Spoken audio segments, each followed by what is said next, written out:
The truth is we're going to be getting bad news all the time.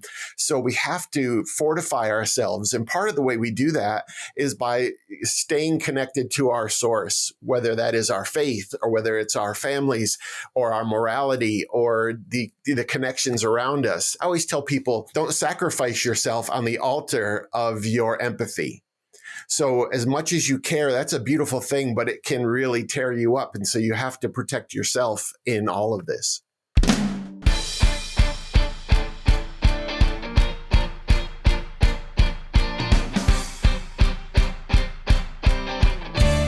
Hello, and welcome to the Politics Girl podcast. I'm your host, Lee McGowan. Let's get into it. Well, it's Christmas Eve and the beginning of Hanukkah.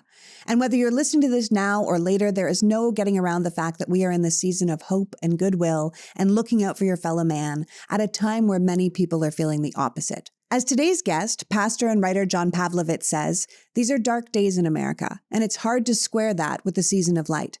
That, as John writes in his Substack, The Beautiful Mess, outside of a select few, many of us aren't feeling particularly festive right now. We're struggling to ignore the tension we're dealing with or our feelings about the people that are around us and the pain in our own souls. It doesn't matter what religion you practice or if you practice anything at all. There are a lot of conflicting feelings around the holidays this year, particularly around American Christians and Christmas, and probably the destructive nature of capitalism itself and how that all plays into this season. So I've invited John to join us today, as I did for the holidays last year, because while he has spent 28 years in ministry, he's kind of a unicorn in today's Christian communities with his deep commitment to equality and diversity and justice, inside and outside of his faith. As a writer and a pastor and an activist, John is one of those people who reminds you there's still good in the world, and at a time where cruelty has become the point, finding people who still lead with love and kindness feels brave. So without further ado, please welcome my guest, author, pastor, and modern-day philosopher, John Pavlovitz. Welcome back, John. Hey, my friend, so good to be with you today. Oh, thank you for coming. You know, I love you. I love your perspective. I love your Substack. And a lot of what you've written recently has made me feel kind of sane post-election as I kind of struggled with how to see my fellow Americans after they chose this horrible man to be our leader again. So thank you for joining me for another holiday season, because I think this is kind of a tough time for some people. It is. It would have been a tough time even if we didn't have these national crises and constitutional ills to deal with. So there's just a lot happening, whether it's the big and distant or the small and the close, and we're dealing with all of it. It's so true. Now, this episode is going to be airing on Christmas Eve Day, which is also the first night of Hanukkah and 2 days before the start of Kwanzaa. So I think it's safe to say the height of the season, and a holiday season that's really supposed to be about light and love. And I think that's why so many of us are feeling conflicted about this season.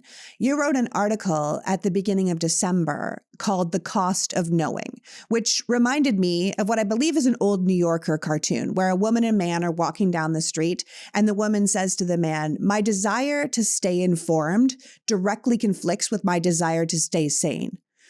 And I think a lot of us are feeling that right now. I mean, as you wrote, we've always been taught that knowledge is power, but right now knowing feels like a problem. And I thought you put it well when you said responsible people with empathy are suffering right now with information poisoning. So what do you think we do with all that we know and all that we know is coming? Well, I think part of it, Lee, is to stick with what we know, because we can be so overwhelmed with what we think is on the horizon and go into all these scenarios that our brains are really not equipped for. And so there's enough that we have to deal with in the present. And so it's to try to remain in that place so that we can deal with the what is and not the what might be, because there's enough there that requires our attention. And I think it's trying to find the balance between knowing enough so that we can accurately respond, but not so much that we don't right-size the bad news, because social media can leave us so overwhelmed because we see the same stories over and over again. And so we need to kind of recalibrate. And so I think many people need to give themselves a little bit of a break during the holidays so that they can really be present for the small world that's in front of them, for their families and their partnerships and their marriages and their friends, because we can't afford to lose those critical connections while we're trying to resist these societal problems. Yeah. I find it hard not to be jealous of people who are ignorant to what's going on right now, who are by Yeah. nature or by choice, they don't know what's happening, or by the nature of their privilege, they've opted out of knowing what's happening. And of course, there's the people who actively refuse to believe anything that might upset them, right? And it's terrible to feel depressed about the news and the world. And it's terrible to constantly worry about what's coming. I like to know what things are going on. I like to plan for what's coming ahead so that I can be prepared for it. But I know everything is going to be so different in the new year that I feel like I can't plan. And it's going to be sort of a day-to-day situation in 2025. That's And right. it's about learning to live with the uncertainty while you sort of prepare for contingencies. And that's a lot for people to manage. So I think it is really important to kind of stay in the moment. We're taught that all the time, that we should be in the present. You know, it's a very actually Buddhist way of thinking. Yeah. But it's hard. It's hard to do that, especially when you are filled with knowledge. The more you learn, the more it feels a bit like an attack. Yeah, and I think you hit on something when you mentioned the idea of control, because when things are smooth on the surface, we have the illusion of control. And when moments like this happen, we realize, how much is outside of our area of influence. And so we have to stay in the smaller spaces. So I've always talked to people about proximity and agency. So you always have proximity to pain and to struggle, and you have agency. You have an ability to meet those needs right there. And so if we stay in that place, it gives us a sense of hope because we can find attainable ways to be positive and to help people. And so that's where we have to, I think, stay right now, is in what we have our control over. That's going to be the constant battle, because the truth is we're going to be getting bad news all the time. So we have to fortify ourselves. And part of the way we do that is by staying connected to our source, whether that is our faith or whether it's our families or our morality or the connections around us. I always tell people, don't sacrifice yourself on the altar of your empathy. So as much as you care, that's a beautiful thing, but it can really tear you up. And so you have to protect yourself in all of this. That's interesting. I think we know we need to know things, but often knowing things makes us feel awful, and telling people what we know makes them feel awful. So Yes. They tune us out, right? Which is why moving forward, I think you're right. We have to be careful with how much we take in and also how much we put out. I mean, I know that I have been limiting my rants in my kitchen lately, not because there isn't so much to know, but because I don't want to add too much to the depressing noise right now. Like you said, social media can give us the same story over and over and over and over again until the story itself, which could be terrible, feels insurmountable, right? And I don't want to weigh people down until they can actually do something to change things. We recently had David Rothkopf on the show, and he was saying we need to see the big picture, and then we need to pick our battles, because yes, everything, it feels like almost everything is bad. Yes. But if we get outraged by everything, we will burn out.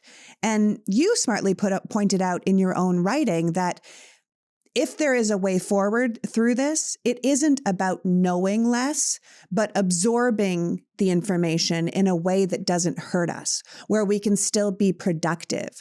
You wrote that we need to selectively expose ourselves to media and have the discipline to know the difference between making ourselves aware and self-harm. And I think that's really important. Yeah, and I think part of that, Lee, is going to be about saying, what are the 2 or 3 things that really burden me?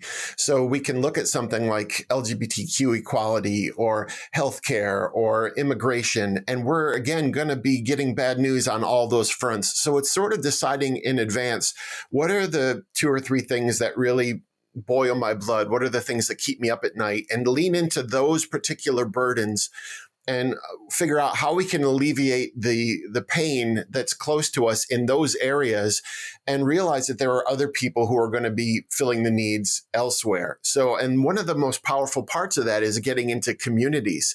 Community is medicinal because it helps us realize that we're not alone. And that's one of the biggest sort of drains on our emotional systems, is feeling like we're alone in this. But it also, we find people who are attending to things that we can't attend to, and that gives us a sense of peace as well. Yeah, we had one of the heads of Indivisible on the show sort of soon after the election. And a lot of that is about joining indivisible groups in your local area or starting one of your own and focusing on what it is that you're most passionate about. Like you said, if you're really passionate about making sure we hold on to LGBTQ rights, like focus on that. Don't feel like you also have to be focusing on the environment and focusing on the economy and focusing on, there's going to be different groups of people that's their major passion. And then we have to support each other as we all fight our little battles as a collective unit. What we can't do is check out. Because the truth is, if we're going to fight back against what's coming, if we're going to make a difference, we have to amplify the bad news. We can't ignore it. We're going to need to tell people what's happening. But more importantly, if we want to make change, we really need to keep harping on who's to blame, because I think often we blame the wrong person. And the challenge, as you've pointed out in your writing, will be to convince those people who are happily unaware that they need to allow real life to inconvenience them, that we need to get them to care enough to let the truth disrupt their ignorance, because they're happy there. They're happy not knowing. And you wrote that knowledge may be pain, but it is still one of the most powerful weapons we have to stay in this fight and to stay human in what could be inhumane times. Yeah, Lee, I think what happens is when we have this information that you and I are talking about, we've been immersed in the lives of other people. And so people of empathy, they're easily wounded. And there's a grieving that comes when you find out how many people are actually under duress right now in the particular ways they're suffering. And so you have to be willing to do that grieving. And that grieving is the sort of the pathway to then go to say, well, what is my response to what I am seeing? And I think that's really important because sometimes I ask people to think about energy orientation. And what I mean by that is if I want to fight for LGBTQ equality, sometimes I'm in a posture of fighting. I'm fighting against legislation and I'm fighting for things happening in the judicial system. And then the other thing I'm doing is I'm trying to care for people who are LGBTQ and be in relationship with them and live alongside them. So it's fighting the same thing, but there's a very different energy. One is a battle posture and the one is of a caregiver. So for example, if you're really burdened by, the struggle for LGBTQ rights, you can fight for legislation, but you can also volunteer for a local pride in your neighborhood. And there you're doing the same work. And that's the kind of thing, the latter, you might be able to invite someone in who's blissfully ignorant. They may not want to go to a rally or be part of a protest, but they might want to spend some time with people and hear their stories. And that is what might change them. Yeah, that's a good way of looking at it. It's two different ways of fighting for the same issue. Yeah. One being sort of like a forward momentum battle position, and the other one is more of a caring, hopeful thing that might actually encourage more people to join in. Yeah, maybe. And speaking of more people, how do you recommend, as we sit down this holiday season with the people in our lives and engage with them without bringing them or ourselves down?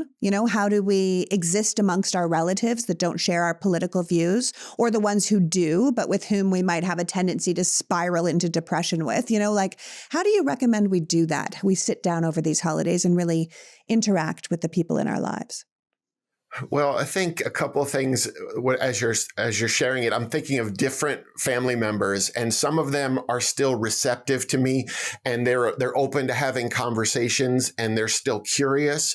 And with them, I have a much different posture than those who I know are going to come only to incite or to insult. And so it really depends on the people that you have across from you and the stage that you are in your relationship with them. So, for example, I've got an older relative who I know doesn't have a lot of time here. So I'm trying to look at my time with them and say, what is the best use of these last few gatherings that we're going to have? That's very different than maybe someone who's younger who I'm going to assume I'm going to have more time with. But one of the greatest things I ask people to think about is when they're with family, we're always going to be in the tension between our convictions and our relationships. And sometimes those aren't going to match up.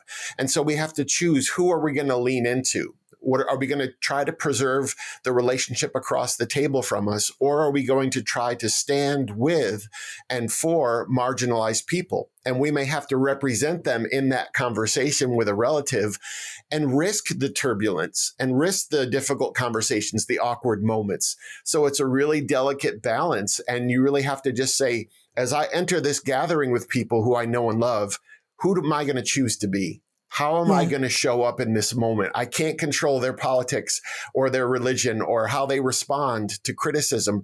I can only say I'm going to be the best version of myself in this particular exchange and live with the fallout that happens. Yeah, that's a good way of looking at it. I would also remind people that they don't owe anyone their time. You don't have to go anywhere or be with anyone that makes you unhappy or uncomfortable or who marginalizes you or demeans you. That's right. But I also think you remind us in your writing that a lot of people don't see themselves as the bad guy. They don't see themselves as racist or bigoted. There are a lot of people who genuinely think this next administration is going to make everything better, that they chose the hero and we're being, the assholes. And I think that's a difficult road to walk.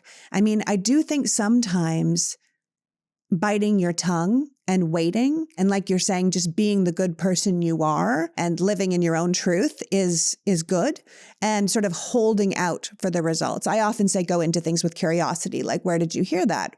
Why do you think that? What did you read that? That kind of curiosity. But also, right now, after this election, it's different. We're not trying to change anyone's mind. It is what it is at this point. And I was listening to the head of a big women's healthcare and abortion care organization recently, and she was talking about how they're taking a break from messaging right now because sadly, their research showed that the best thing their movement could do right now is to wait and allow people to experience the inevitable consequences of the results of this election. Yes. And the idea is to take a step back from trying to teach people what they don't want to learn and let them learn from experience. And sadly, that is a more suffering forward way of doing things, but it might be just where we're at.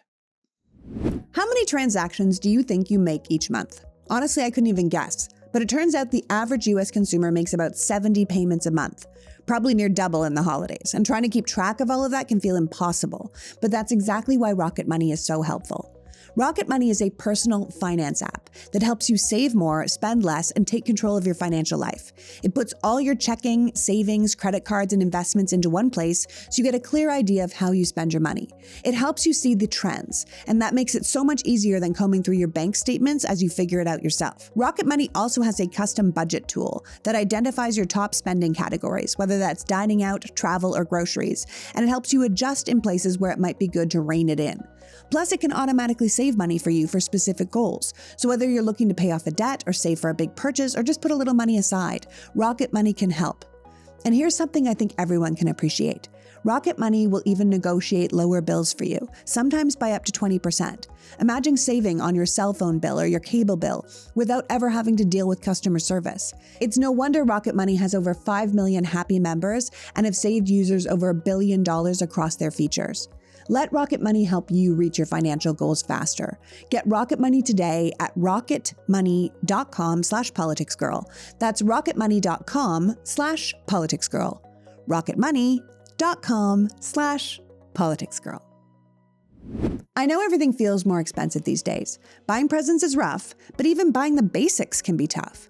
But if you are in the market for hearing aids, those prices are wild, like thousands of dollars. That's why I was so happy to find out that MD Hearing is doing the opposite of everyone else. In a world where everything seems to cost more, they've actually cut their prices in half. MD Hearing is changing the game in hearing aids. In fact, they just made their Neo rechargeable digital hearing aids at only $297 a pair. That's over 90% less than the cost of any typical clinic hearing aid.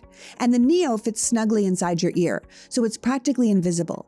Plus, MD Hearing recently launched the Neo XS, their smallest hearing aid yet, perfect for those who want something discreet and high quality.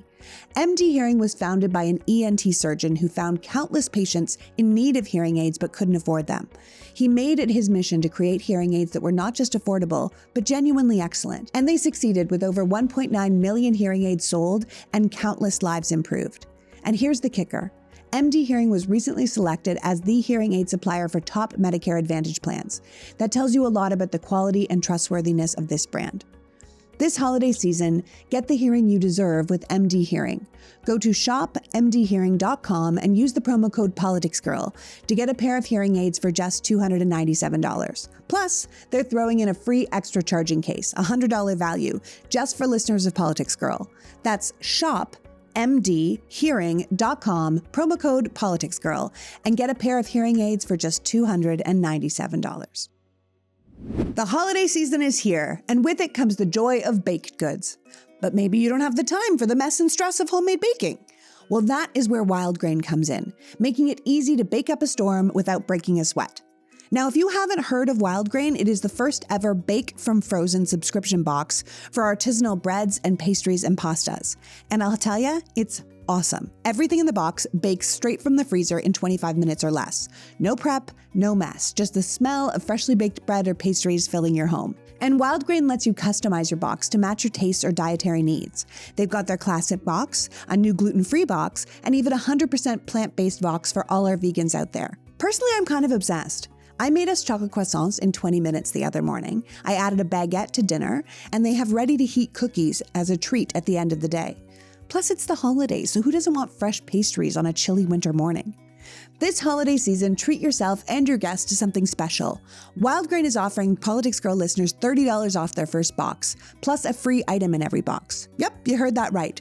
Go to wildgrain.com/politicsgirl to grab this deal or use the promo code PoliticsGirl at checkout. That is wildgrain.com/politicsgirl for $30 off and free goodies with every box. Trust me, you're going to love it, and your guests will too. It's actually a very good gift. Happy baking and happy holidays.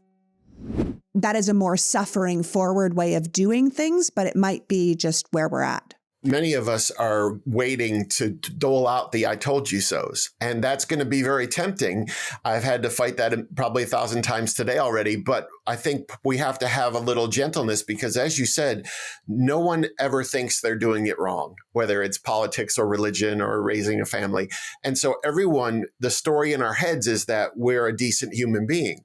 And so we have to operate from that understanding that no one intentionally goes out and does something damaging, or very few people. And so if we can understand that the heart of most people is to fix whatever they feel is broken, whatever that looks like to them, and to understand that the fear that is at the center of that really can manipulate us all into acting foolishly. And so when we see a politics of fear, as the right has practiced for so long, we have a group of terrified people across from us.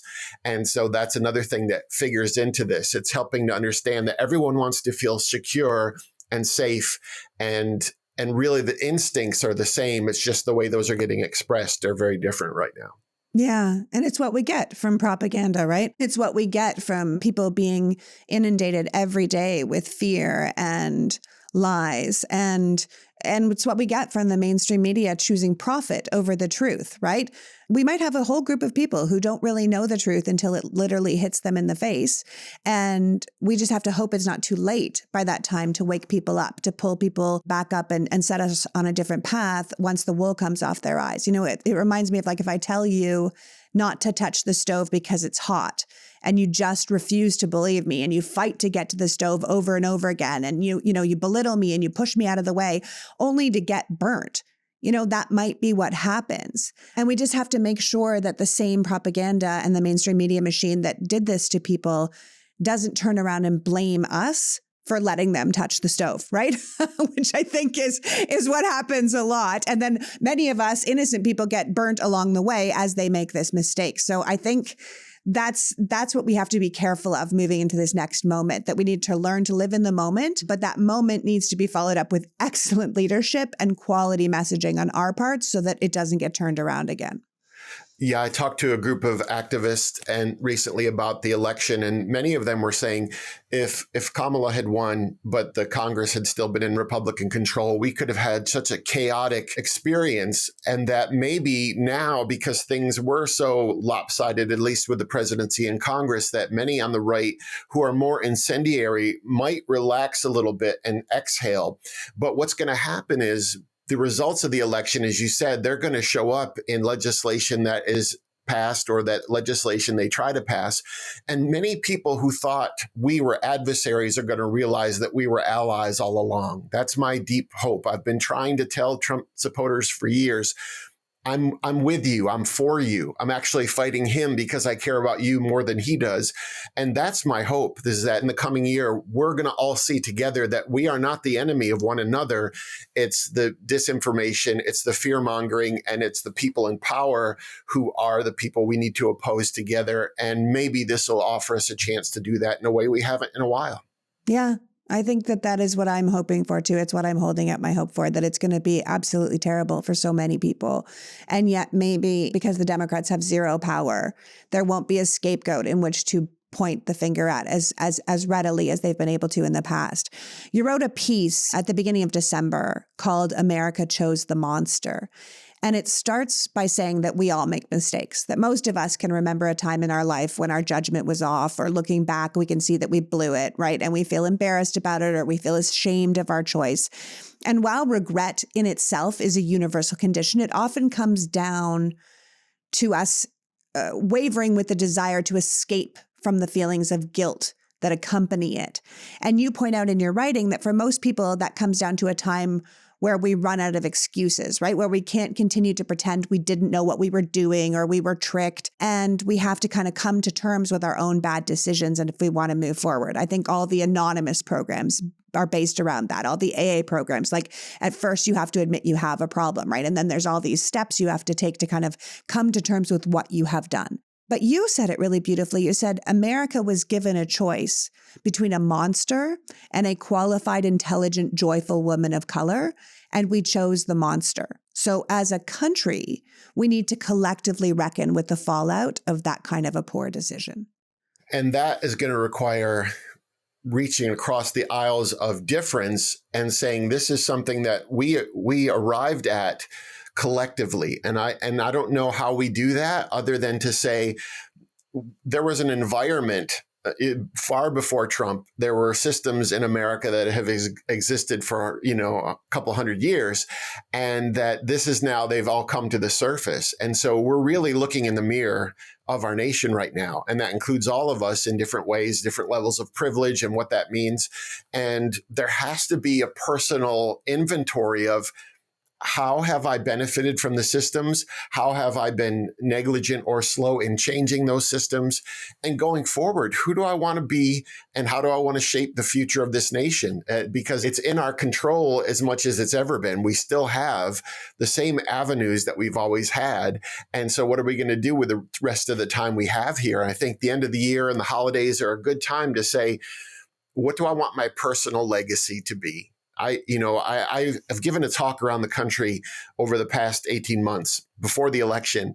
And I would say to people, this isn't about someone else's cruelty. This is about your empathy. And this is not about their badness. It's about your goodness. It's not about hatred around you. It's about your capacity to love.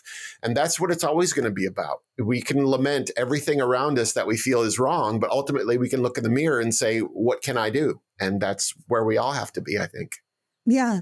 But if we're looking in the mirror, we probably also have to acknowledge that as a country, we started this nation on the foundation that the people who counted the most were white, straight men of privilege with property.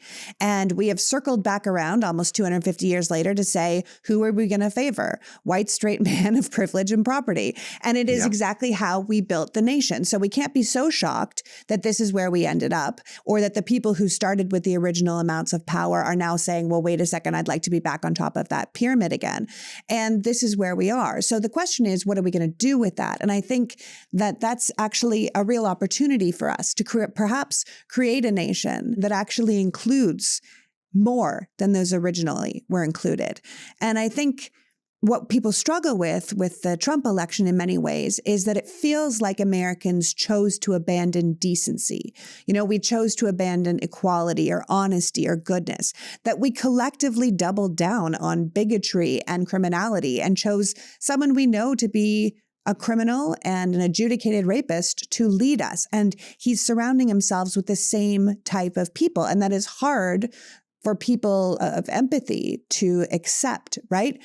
And I think that it's you called it a nonpartisan tragedy, that this situation, though the election itself was completely partisan, the fallout is nonpartisan. It's going to affect all of us. And I just hope that enough people can see, no matter how they voted, that ultimately we're going to see that the man they chose ultimately doesn't care about us. He's not going to give us better health care or lower prices. He's not going to help the poor. You can see now everything he's doing is going to cut taxes for the wealthy. He's going to pillage the government with his rich pals right in front of our faces. And unless you're the wealthiest person in the nation, no one is going to be healthier or safer or more financially secure in Trump's America.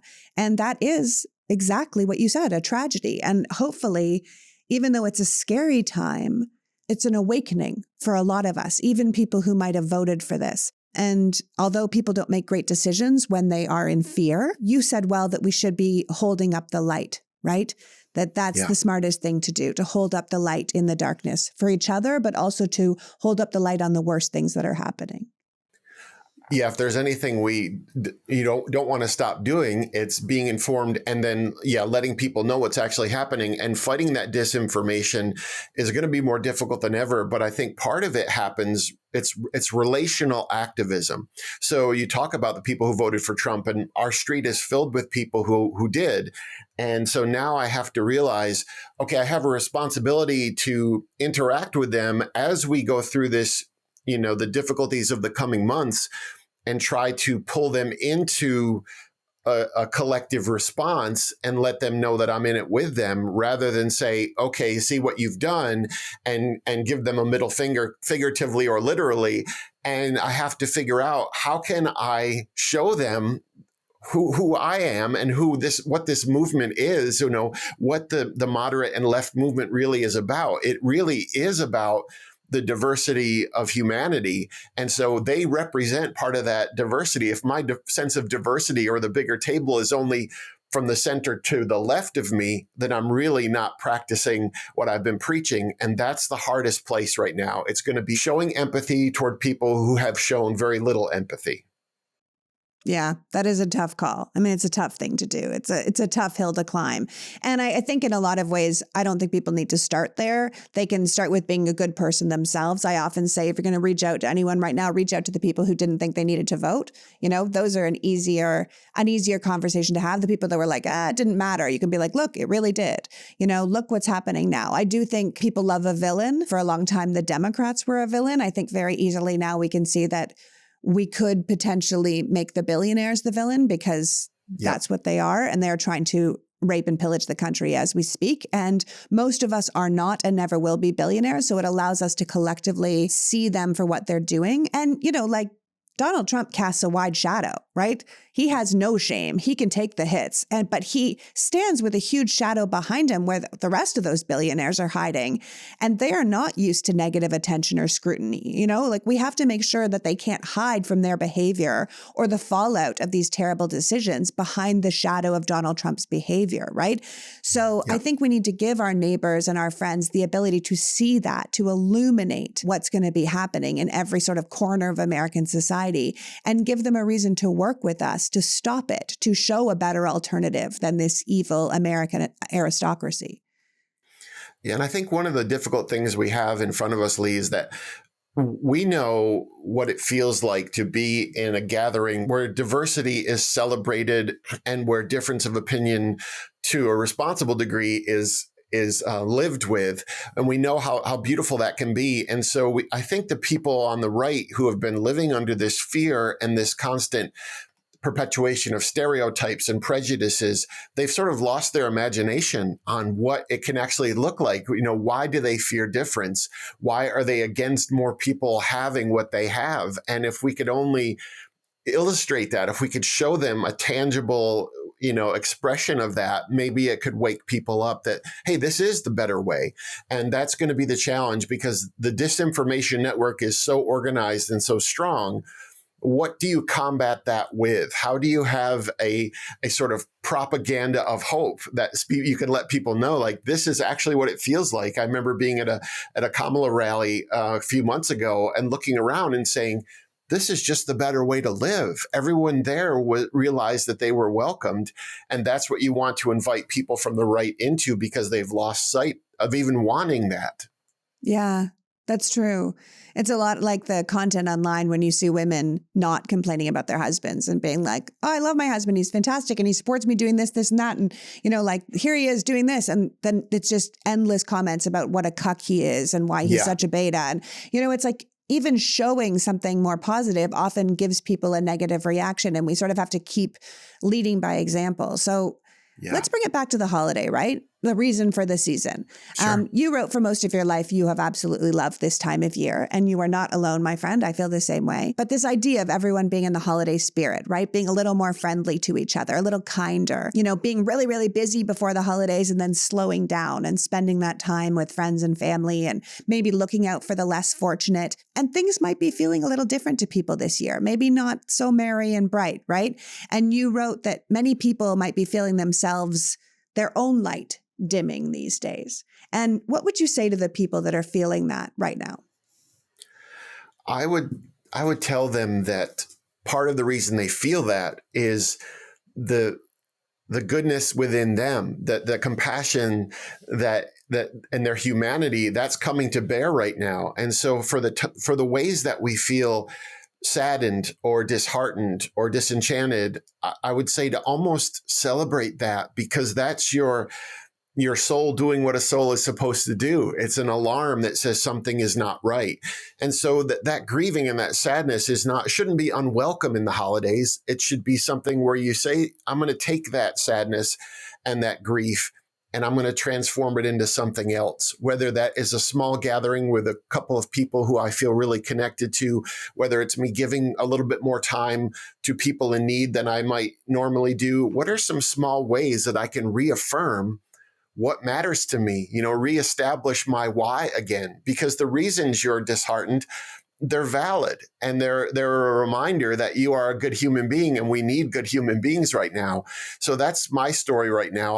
I've always grown up realizing that the Christian story, my Christian story, was about celebration and suffering. It was about joy and grief. It was about this beautiful light in the world and the darkness that wanted to snuff it out. And so we can sit with that complexity and just say, what can I offer to move the balance toward light? And we always can do something.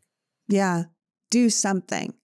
Remind yourself why we live, why we're here, what we're doing. Often this has a lot to do, I think, with the people that are in our lives, right? The people that we love to spend time with, the people we enjoy. And the holidays give us an opportunity often to spend time with those people. So we should be present, as you said at the beginning, when we're there, right?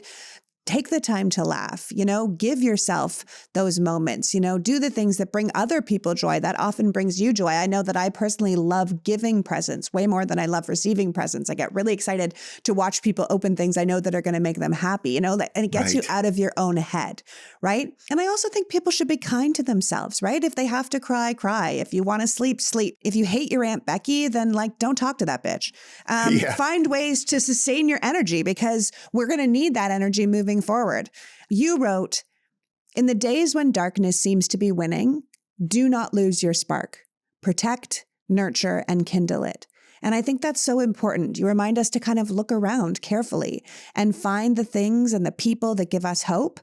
And even if that means looking past all the things that make us feel hopeless, sometimes we have to really seek out the things that we're working for, that we care about, that we love, and hone in on that as an anchor in the darkness. There's a quote from Viktor Frankl, and he was held prisoner in the Nazi camps. And he said, there's a space between stimulus and response. And in that space is our freedom to choose. And we have freedom to be who we will be between stimulus and response. And the thing is, the present is always that space between stimulus and response. So we're getting all this information, this political information about our nation, about our families, about our churches. And then we have a response. And so that response could be, I'm going to pull out for a little while and rest and recalibrate so that I can care for the greatest resource I have in making a more compassionate world, which is myself, or I'm going to move into this season intentionally trying to be a person of joy. But for those who are listening right now is to realize that you have this present moment. That's your space between stimulus and response, and you're in control of that. And that can be the best weapon you have against hopelessness. Yeah. Well, I want to thank you so much for joining us today, John. I know where we are is not where we want to be. That's right. And none of what's coming is going to be easy. But this holiday season, I have to say, I'm actually very grateful for my spark. I'm not ready to give it up, no matter how many what seemingly powerful people seem more than willing to snuff it out, right? You always say, seek the beautiful trapped under the bad, because it's the beautiful, which is things like our kindness and our goodness, that are always worth seeking. So please tell people how they can follow your work going forward, because you don't have to be a person of faith to get hope from you. And I want people to know where to find your work. Well, thank you. My name is John Pavlovitz, Pavlovitz. There are not a lot of them in the world, so you'll find me through that. And I have a Substack called The Beautiful Mess, and I would look forward to connecting with so many of your readers and listeners. Yeah, well, it's absolutely worth it, you guys. I can't say enough about it. It would be a gift to yourself to read John's work. So go off into the day thinking about what your personal legacy is going to be, enjoying the company of those you love, and being the best version of yourself, and keep that light alive. Happy holidays, my friends. And thank you, John, for being with us. Thank you so much. So that was John Pavlovitz, reminding us to stick with what we know.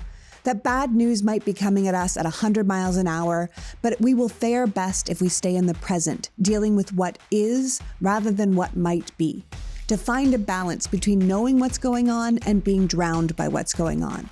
That we will be most served by staying connected to our source, to the things that give us strength and purpose, whether that's our faith, our family, our jobs. And no matter how much we care about the world, we don't serve anyone if we sacrifice ourselves at the altar of our empathy. Pick the battles you can and fight to make the difference where you can, rather than spreading yourself so thin that you burn out and help no one. At the end of the day, take care of yourself so that you can take care of others. I want to thank John for joining us today, and you for caring enough about the country to be here. Now go and tend your collective sparks, because it is our collective light that will ultimately set us on a better path. Happy holidays, my friends. Until next week. Peachy out. Before you go, I just wanted to thank my premium members for continuing to support my work. I think we can see now, from ABC's $15 million bribe to Trump and MSNBC's apology to Trump and Fox News, that the mainstream media won't be the ones speaking truth to power in the coming years, which is why it is essential that those of us who are doing independent work are fully supported moving forward. It is time for people to invest in those who respect them enough to be honest with them. So if you aren't already a Politics Girl Premium member, please consider going to politicsgirl.com and signing up. I really can't continue this work without your help. But the beauty of signing up to support me is that you will get this podcast ad-free, along with my short rants sent directly to your inbox. So even if my work is silenced on social media, you will still have access to the truth. There is a link to sign up in the bio of this episode, but also at politicsgirl.com. As always, thank you for your continued time and support. Happy holidays. The Politics Girl podcast is written and performed by me, Lee McGowan, in partnership with the Midas Media Network, and produced and edited by Happy Warrior Entertainment. All rights reserved.